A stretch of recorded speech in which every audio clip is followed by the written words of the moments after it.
In 1945, after 7 years in the making, trauma struck again.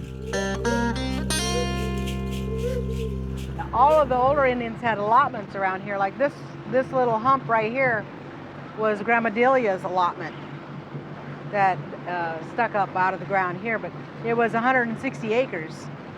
But that's all that's left of the allotment now. But all along on either side of the river, there were allotments by this fish hatchery. See where the slide comes down the mountain right there? How it dips down into the, down under the lake would have been the hatchery. As the 600-foot-tall Shasta Dam reached completion, Congress passed legislation for the acquisition of Indian lands in the area to be flooded. The law required fair compensation to the tribal people whose lands were to be drowned by the rising waters to create a 30,000-acre lake. They actually promised them that there would be 165 acres. And my grandfather, he felt that everything was going to be okay because they would have acreage to live on because they grew a garden, had apple trees, and, and then dried fish and things like that. And that's how they've always lived. And my mother and everyone thought that would continue. However, there was no compensation.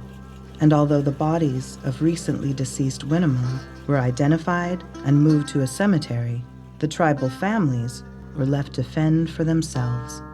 They removed the bodies of the families and put them out in what they later called the Indian cemetery.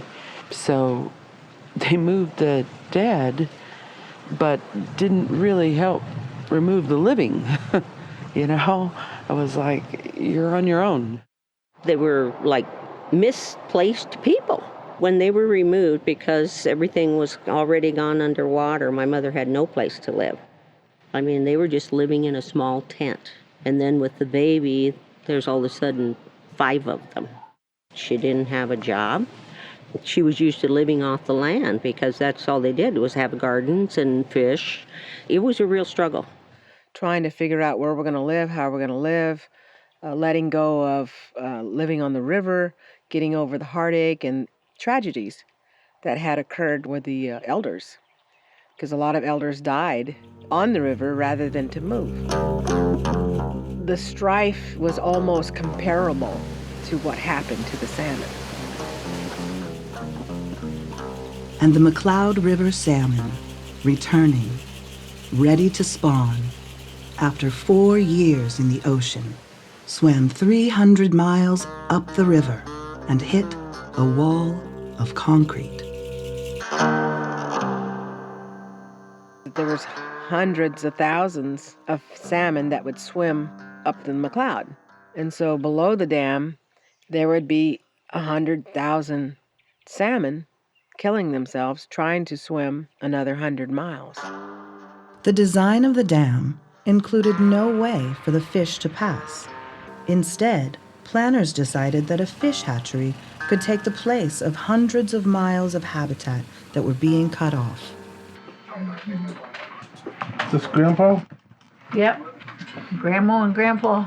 And while the Winnemem struggled to survive, and their salmon relatives were condemned to extinction, for investors in water, electricity, and agriculture, the dam meant money in the bank.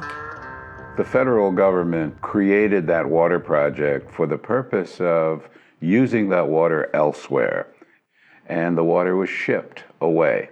The Indians never benefited from those water projects, and there was never any intention for the Indians to benefit by those water projects.